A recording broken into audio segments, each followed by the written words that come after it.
최근 일본에서 화산들이 폭발하고 있습니다. 도시 인근의 화산들도 문제이고 멀리 바다에 있는 작은 섬까지 연일 화산 활동을 하고 있습니다. 화산 재해 피해도 심각하지만 아황산 가스 등 화산 연기가 대기를 오염시키고 있어서 외출을 자제하도록 비상경고를 하고 있습니다. 그런데 화산 연기는 기압과 대기의 영향으로 한반도로 쭉 올라오는 경우가 있어서 대형 문제가 되고 있습니다. 인체에 치명적인 독성을 가지고 있는 화산 연기에 대한 주의가 한반도에 필요하게 생겼습니다. 오늘도 여기저기서 폭발하고 있는 일본 화산 소식과 화산가스 이야기입니다. 21일 일본 기상청의 긴급 발표에 의하면 오가사와라 제도의 니시노섬에서 엄청난 양의 화산가스가 방출되고 있는 것이 해상보안청의 관측으로 알게 되었다고 했습니다. 19일에 촬영된 최신 영상에는 분화구에서 대량의 화산가스가 방출되고 있으며 연기가 고도 3,000m까지 상승했고 니시노섬 주변은 화산가스에 덮여 있다는 것입니다. 관측선에 동승한 도쿄공업대학의 노가미 겐지 교수는 매우 거대한 양의 화산가스 방출이 계속되고 있다. 특히 이산화황의 배출은 2000년 미야케 섬의 분화 시 발생한 대량 방출 때보다 더 많은 양으로 보인다 라고 했습니다. 니시노섬에 대한 이 긴급 발표로 화산가스 경계 경보가 일본 전역에 내려진 것입니다. 그런데 이 니시노섬의 화산가스는 지난 8월 초에도 한국까지 날아왔습니다. 니시노섬은 30개 이상의 섬으로 구성된 오가사와라 제도에 속해 있습니다. 도쿄에서 남쪽으로 약 930km 떨어져 있습니다. 이 섬은 지구에서 가장 작은 섬이라는 특징 외에도 최근 활화산으로 계속 분화 활동을 하고 있는 것으로 유명합니다. 용암이 흘러나와서 섬이 계속 커지고 있으며 이로 인해 일본의 영해가 넓어지고 있다고 자랑하던 섬입니다. 2013년부터 분화를 활발히 활동을 하면서 육지가 넓어졌고 잠시 분화 활동을 멈추더니 2017년부터 다시 강렬하게 분화 활동을 하고 있습니다. 최근 니시노섬은 2013년 11월 대폭발 관측 이후 최대 8,000m까지 연기가 상승한 것이 확인될 정도로 분화 활동을 활발히 하고 있습니다. 갑자기 지난 7월 30일 한국의 기상청이 니시노섬의 화산에서 나온 분화재 및 아황산 가스 일부가 북태평양 고기압 기류를 따라 한반도 방향으로 확산되고 있다고 발표했습니다. 그 당시에 문제가 된 분화 시각은 30일 오후 2시 20분부터이며 분연주가 최대 5,500m까지 상승했습니다. 이 분연주는 화산재와 연물을 일본 큐슈 남쪽 지방까지 확산되었습니다. 한국기상청은 8월 4일 오후 1시 기준으로 한반도 인근까지 니시노섬의 분화재와 연무가 확산되고 있다고 분석했습니다. 기상위성사진에 의하면 화산재는 일본 남쪽 해상까지 도달해서 화산 연기만 한국 근처까지 날아왔다고 했습니다. 분화되고 있는 니시노섬의 화산재에 의한 대기질 변화는 1일부터 제주 지역에서 처음 관측이 되었고 8월 4일에는 오후 부산과 경남 해안과 전남 해안까지 미세먼지의 영향까지 확대되고 있다고 했습니다. 이렇게 한국에 악영향을 미친 니시노섬이 다시 대량 화산가스를 방출하고 있다는 소식은 한반도에도 안 좋은 소식입니다. 이 기사에 대해 일본 네티즌들은 또 한국이냐 증거도 없이 일본 화산재라니 니시노섬에서 고등어를 구워 먹었다고 할 판이군. 김치 많이 먹으면 되겠네. 조만간 니시노섬 동상도 만들겠군. 자연이 하는 짓이다. 참아라. 태평양 고기압 탓이다. 서울까지 다 가면 일본의 하늘은 깨끗해지겠네 등 횡설수설하고 있었습니다. 이렇게 니시노섬에서의 활발한 분화 활동으로 오키나와 등 서일본과 규슈 지역까지 하늘이 흐리게 보일 정도의 대기 상황이 계속되다 보니 정확한 원인 파악과 대책에 나서고 있습니다. 일단 주 원인은 니시노섬에서 분출한 이산화황과 아황산 가스 등 화산가스가 광학 반응을 해 2차 생성된 초미세먼지로 파악하고 있습니다. 대기 중에 부유하는 작은 입자는 인체에는 쉽게 흡착과 흡수가 된다는 것입니다. 기상청의 조사에 의하면 이산화황 등의 화산가스는 강한 햇빛에 광화학 반응을 일으켜서 황산염 등을 2차 생성하고 기체인 화산가스는 대기를 타고 더 상당히 먼 곳까지 영향을 미치고 있다는 것입니다. 오키나와에서는 가능하면 외출을 삼가고 실내에 머물러야 하고 창문을 여는 것도 최소화해주기를 부탁하고 있습니다. 일본에서는 해상 측량선 아키히로가 인근 해상에서 대기하면서 실제 니시노섬의 화산 활동을 관측하고 분석하고 있습니다. 특히 2016년 10월에는 지진연구소의 조사단이 니시노섬에 상륙해 지진계 설치 등의 작업을 마쳤습니다. 최근 들어서 일본의 규슈 각지에서 하늘이 흐릿할 정도의 미세먼지가 있는 대기 상태가 계속되고 있습니다. 후쿠오카시에서는 8월 들어 시가지가 뿌옇게 흐를 정도입니다. 일본 기상협회 규슈지사는 여름철에 시야가 나빠질 정도의 날이 계속되는 것은 이례적이다. 이 현상의 원인으로는 규슈에서 1000km 떨어진 태평양의 니시노섬의 분화 활동이 영향을 미치고 있는 것으로 확인된다 라고 발표했습니다. 니시노섬의 최근 대규모 분화를 반복하면서 대량의 화산재를 분출하고 있는데 기상위성에서 찍은 사진을 분석한 결과 분화 연기가 바람을 타고 서쪽 방향으로 흘러 고기압의 가장자리를 따라 규슈 방향으로 커브를 그리면서 올라오고 있다고 했습니다. 의료진들은 화산 활동에서 발생하는 연기와 가스는 매우 위험하다. 호흡기 질환이 있는 사람은 각별한 주의가 필요하니 외출을 자제해야 한다. 부득이 외출을 했을 때에는 귀가 후에 반드시 눈을 씻거나 양치질을 하는 등의 예방 조치를 취해야 한다 라고 당부했습니다. 주민들은 밀입자가 규슈에 도달하고 있다. 끔찍하다. 밖으로 나온 것을 후회한다 라고 인터뷰를 했습니다. 이렇게 한반도까지 영향을 미치는 니시노섬은 도쿄에서 멀리 떨어져 있는 섬이지만 실제는 일본 본토에서의 활발한 화산 활동이 더 큰 문제입니다. 유해한 화산가스는 언제든지 기류를 타고 한반도로 올라올 수 있는 상황입니다. 8월 9일에는 가고시마현의 사쿠라지마에서 분화가 발생했습니다. 연기는 분화구에서 5000m까지 상승했고 북동쪽으로 흘러갔습니다. 가소시마현의 기리시마시 등의 인근 지역에 다량의 분화가스를 뿌릴 것으로 예상이 되어서 특별한 주의를 요한다고 발표했습니다. 연기량이 이렇게 다량으로 발생하고 연기의 높이가 5000m까지 상승한 것은 9개월 만이며 앞으로 더 활발한 화산 활동이 예상이 되기 때문에 인근 지역 주민들의 각별한 주의를 요한다고 했습니다. 가고시마현의 아마미시와 나제시에서도 8월 들어서 시가지가 하루 종일 미세먼지로 덮여 있어서 기상관측소에서 조사에 나섰습니다. 나제 측후소의 발표에 따르면 아마미 군도에서 발생한 원인 불명의 연기로 보인다. 외출을 자제해달라 라고 발표했다고 합니다. 기상청은 중국 대륙에서 날라온 황사이거나 강우로 인한 수증기의 가능성은 매우 낮다. 화산의 분화 활동과 관련된 것인지 조사해야 할 것이다. 그리고 언제까지 계속될 것인지도 모르겠다 라고 했습니다. 도대체 어느 섬에서 생긴 분화인지를 일일이 파악도 하지 않고 있으니 주민들은 그저 답답하고 불안해하고 있다고 합니다.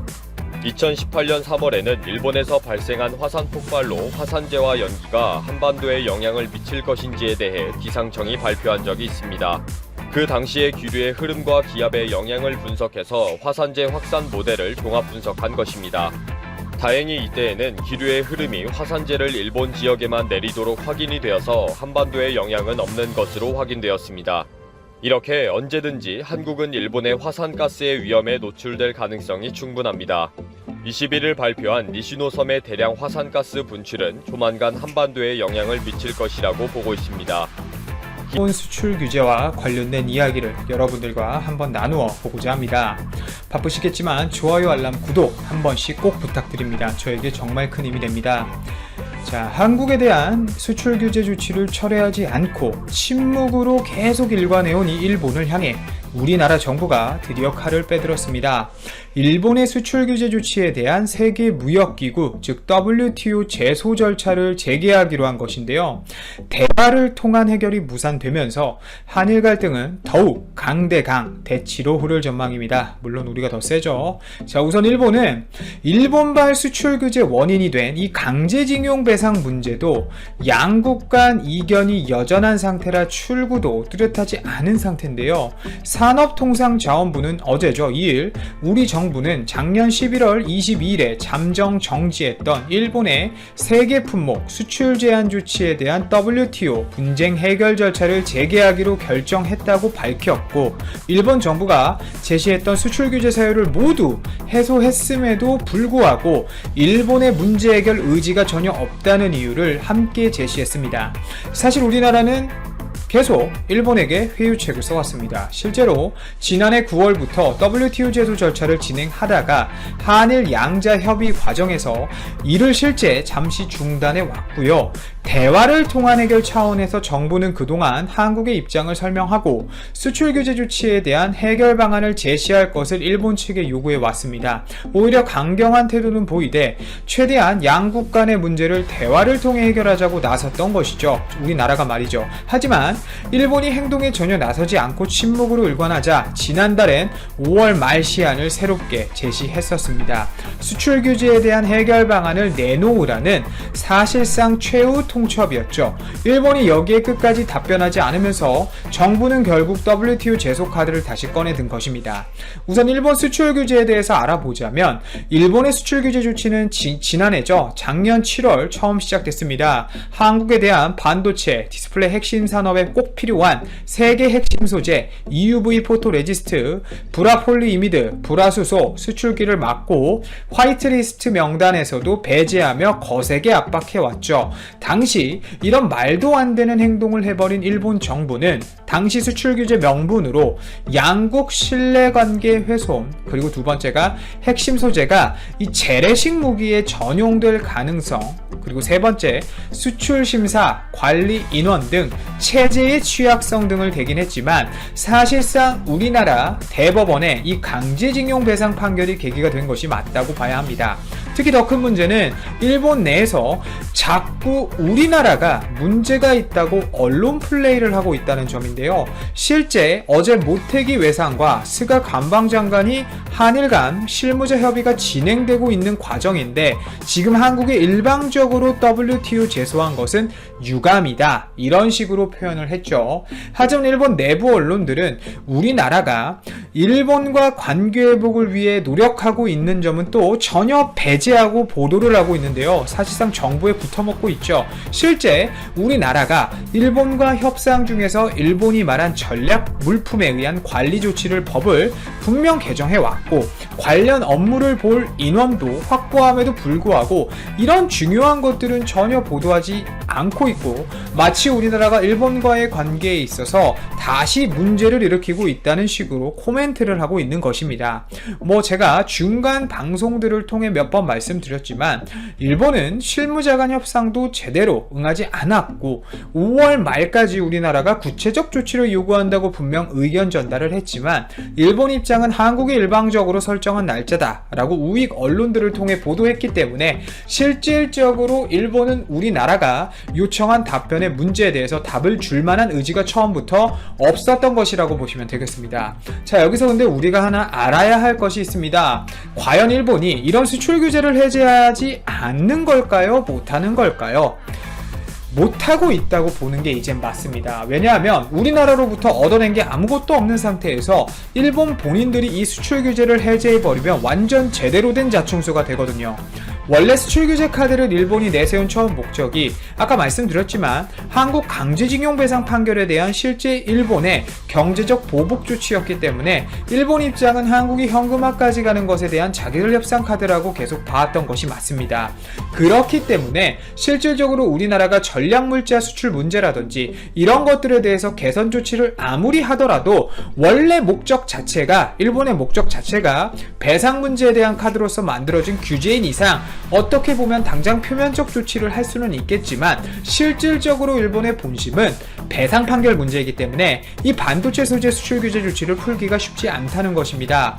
우리나라 대한민국이 강하게 나가면 나갈수록 이제 점점 더 일본은 할 말이 없어지고 배상 판결 문제와 상관없이 수출인 문제라고 지속적으로 표현을 해왔기 때문에 일본은 우리나라는 계속 그걸 고쳐가겠지만 정작 본인들은 그 마음이 다른 곳에 있기 때문에 WTO 분쟁이 지속적으로 되면 오히려 일본이 계속 불리해진단 말입니다. 실질적 효과가 없다는 것을 알면서도 정치적 명분으로 이것을 활용한다는 것이죠. 실제로 수출 규제 카드의 경제적 효과를 우리가 따져봤을 때 오히려 일본이 훨씬 더 많은 피해를 봤습니다. 피해자는 오히려 일본이란 얘기죠. 그래서 일본 내 기업들 중에서 보면 불화수소 수출 기업들이 벌써 지난달에 보도된 내용만 봤을 때 작년 대비 어떤 특정 기업은 불화수소가 50% 정도 수출이 격감했고 한국에 대해서 대부분 일본으로부터 소재 산업에 대해서 독립해가고 있다고 일본 경제신문이 보도를 하면서 오히려 일본 정부의 조치가 왜 작년에 우리나라에 대해서 이런 조치밖에 할 수 없었는가 라는 불만을 표시하고 있습니다. 그렇다면 지금 다시 일본 기업들 입장에서 봤을 때 한국이 WTO 제소 재개를 통해서 다시 제기한 것은 물론 일본 기업들도 악화될 것을 긴장하고 있을 수밖에 없고요. 거기에다 우리나라에게 벌벌 떨고 있지만 일본 기업들은 오히려 한국 정부보다 일본 정부의 효과도 없는 이 카드를 유지하고 있는 이 방식에 대해서 훨씬 더 많이 불만이 생길 수밖에 없습니다. 얻는 게 없다니까요. 그리고 실제로 일본은 현재 더 상황이 꼬였습니다. 바로 미국 때문인데요. 트럼프 미국 대통령이 이 G7이 아닌 이제는 더 큰 리더국들이 필요하다라고 이야기하면서 바로 우리나라 문재인 대통령 그리고 대한민국을 초청했는데요. 이 부분에 대해서 현재 일본이 굉장히 탐탁지 않게 여기고 있습니다. 미국의 트럼프 대통령 설명은 이 코로나 전국 자체를 대처하기 위해서 G7이 아닌 G10이나 G11으로 확대해서 새로운 국제 정세를 다루고 싶다는 비전인데, 일본이 주되게 하는 이야기는 러시아 얘기를 하면서 러시아 같은 경우 영국이나 캐나다가 국제법을 준수하지 않는다고 해서 원래 G8에서 러시아가 빠져 있는 상태이기 때문에 러시아처럼 국제법을 준수하지 않고 유럽 국가가 이를 반대하는 논리처럼 일본은 현재 국제법을 운운하면서 우리나라를 이 G7에서 더 격상될 수 있게끔 참여할 수 있게끔 되는 이 상황을 굉장히 경계하고 있습니다. 특히 한국이 G7에 들어오게 되면 여기는 이제 일본이 유일하게 아시아 국가로 유럽 국가들과 조금은 동등한 입장이었는데 일본의 국제적 위상 자체가 조금 추락하고 한국이 들어오는 것을 경계하고 싶은 겁니다. 그렇지만 한국을 당장 거부할 수 있는 명분 자체가 일본에겐 전혀 없기 때문에 유럽 국가가 러시아를 경계하는 논리를 그대로 활용해서 오히려 국제법을 준수하지 않는 나라들을 넣어선 안 된다고 얘기하고 있는 것이죠. 이것도 자충수일 수 있습니다. 러시아가 전투기 한번 날리면 일본이 입을 아마 싹 다물겠죠. 평소에 러시아한테는 찍소리도 못하면서 꼭 우리나라 이야기 나오면 평소에 이기지도 못하는 이 러시아 드립을 국제법 운운하면서 본인들의 위치를 지키고 싶어하는 모습을 보이는 겁니다. 그렇다면 경제규제 조치 그리고 국제배상 논리, 이것들은 한국은 일본 입장에서 보면 국제법을 준수하고 있지 않는 나라라는 것을 유지해야만 G10으로 확대되는 것을 방지할 수 있기 때문에, 그래서 경제규제 조치를 오히려 더 풀지 못하고 있는 것이고 일본 입장에서는 계속 유지를 해야만 하는 상황입니다. 최근 삼성전자가 평택 P2 라인에 약 15조에서 최대 18조까지 투자를 진행하겠다고 밝힌 상태이고, SK하이닉스 같은 경우도 용인에 반도체 허브를 짓겠다고 이미 발표한 상태죠. 그리고 또 EUVPR 등은 현재 우리나라가 우회로를 통한 수입 및 미국 업체가 우리나라의 시장 개척을 위해 철저하게 준비를 하고 있는 상황입니다. 시간이 지나면 지날수록 일본은 설 자리가 더욱 사라지게 되고 우리나라는 점점 더 소재 독립을 하게 되면서 일본 시장은 동시에